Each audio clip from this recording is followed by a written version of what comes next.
Hello friends, మనకి ఉగాది నుంచి అంటే చైత్ర శుద్ధ పాడ్యమి నుంచి నవమి వరకు వసంత నవరాత్రులు జరుగుతాయి కదండి. ఈ రోజు నుంచి మనము 9 రోజులు కూడా రామాయణ పారాయణం కానీ లేదంటే సుందరకాండ పారాయణం చేస్తే చాలా మంచిది. అంతేకాకుండా దుర్గా అమ్మవారిని, లలిత అమ్మవారిని పూజిస్తే చాలా చాలా మంచిదండి. రామాయణంలోని ముఖ్యమైన ఘట్టాలు ఈ 9 రోజుల్లోనే జరిగాయి అని పురాణాలు అయితే చెప్తున్నాయి. కాబట్టి ప్రతి ఒక్కరూ రామాయణము పారాయణం చేయడానికి ట్రై చేయండి. ఒకవేళ అది చదవలేకపోతే ఇప్పుడు నేను చూపించే శ్రీ నామ రామాయణము ఇది చదువుకున్నా కానీ రామాయణం చదివినంత ఫలితం అండి, అంటే రామాయణం చదివినట్లే అవుతుంది. చరితం రఘునాథస్య శతకోటి ప్రవిస్తరం ఏకైకమక్షరం పుంసాం మహాపాతకనాశనం.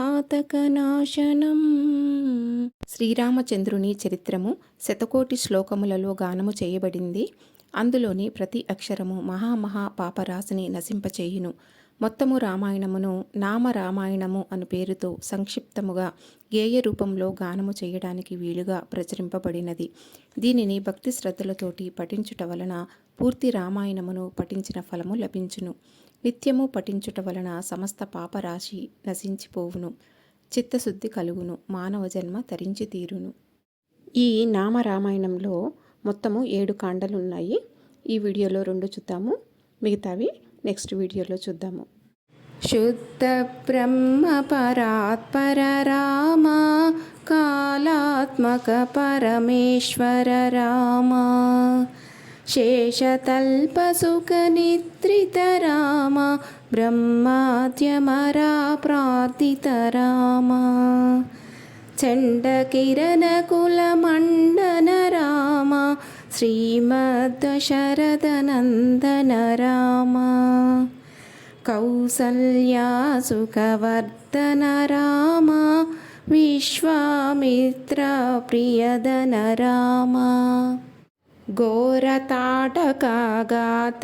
రామ, మారీచాది నిపాతక రామ, కౌశికమక సంరక్షక రామ, శ్రీమదహల్యోద్ధారక రామ, గౌతమముని సంపూజిత రామ, సురమునివరగణ సంస్తుత రామ, నావిక దావిత మృదుపద రామ, మిథిలాపుర జనమోదక రామ, విదేహ మానస రంజక రామ, త్రయంబక కార్ముక భంజక రామ, సీతార్పిత వరమాళిక రామ, కృతవైవాహిక కౌతుక రామ, భార్గవదర్ప వినాశక రామ, శ్రీమదయోధ్యాపాలక రామ, రామ రామ జయ రాజా రామ, రామ రామ జయ సీతారామ, అగణిత గుణగణభూషిత రామ, అవనీతనయా కామిత రామ, రాకాచంద్ర సమానన రామ, పితృవాక్యాశ్రిత కానన రామ, ప్రియగుహ వినివేదిత పద రామ, తత్క్షాళిత నిజవాజపద రామందక రామ, చిత్రకూటాద్రినికేతన రామ, దశరథ సంతత చింతిత రామ, కైకేయీతనయార్దిత